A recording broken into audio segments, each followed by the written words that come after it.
សួស្តីបងប្អូនទាំងអស់គ្នាថ្ងៃនេះខ្ញុំចេញពីធ្វើការបានមកដល់ផ្ទះមុនពេលអញ្ចឹងបានយើងឃើញទស្សនវិជ្ជាកូននៅផ្ទះពេញមួយថ្ងៃប្រហែលជាគាត់នឹកយើងណាយ៉ាងពេលខ្ញុំមកដល់ផ្ទះអញ្ចឹងឃើញខ្ញុំហើយតែដើរមើលតែផ្លូវទេចាំមើលផ្លូវប៉ាគេម្ដងអាណិតកូនពេលឃើញអញ្ចឹង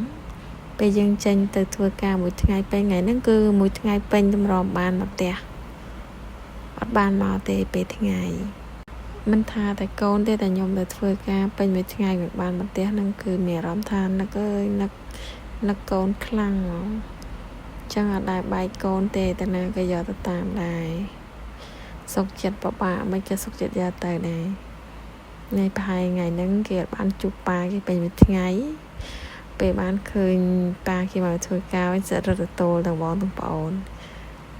យ៉ាងហោចណាស់ក៏បាន2គ្រាប់គាត់ចាំរងចាំយើងនៅផ្ទះអញ្ចឹងនេះជាក្តីសុខយ៉ាងដែរតែកូនស្រីខ្ញុំនេះមិនចាំនឹកប៉ាទេមើលទៅតាមពិតតែចង់ជិះម៉ូតូច្រើនជាងអានឹកហ្នឹងតា 1% ទេចង់ជិះម៉ូតូជាមួយនឹង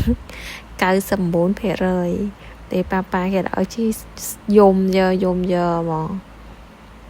មកយ៉ាងហោចណាស់តើតបានជិះម៉ូតូបានមកជុំអីចឹងបានអស់ចិត្តចាឥឡូវមានអីទេប៉ុណ្្នឹងទេបងប្អូនបាយបាយ